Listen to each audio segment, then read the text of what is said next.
What was with Tua not starting last night, and then he gets in, and then it's just weird, man. The whole quarterback handling of this team is so weird, from kicking the tires on Deshaun Watson 2 weeks before a playing season, then getting the rare owner, player on another team, permission to speak prior to a trade deadline. Doesn't happen. They put the genie back in the bottle, I guess, but Tua doesn't start and then comes out and wins.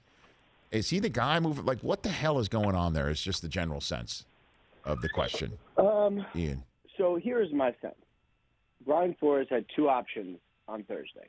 He had a not fully healthy Tua, or he had a fully healthy Jacoby Brissett. Now, sometimes not fully healthy quarterbacks are better than anyone, literally anyone.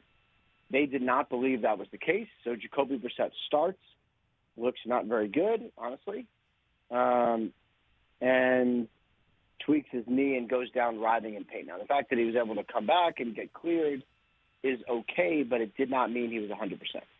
So then your options for Flores are a not 100% Jacoby Brissett or a not 100% Tua.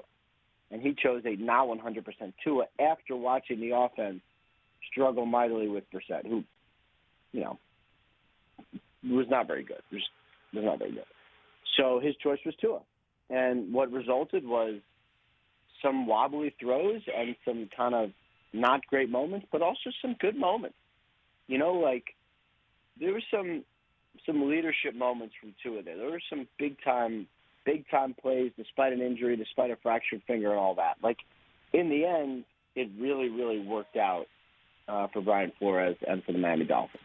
But the plan is still, let's get Deshaun Watson in the fold in March, right? I mean, how can you say that's not after you try to do it in November, correct? Well, depending on if things are clear enough and he's a viable citizen / football player, correct? Right, but that's a big depending if, right? Because if Stephen Ross, my understanding was Deshaun Watson was not traded because his cases were not settled.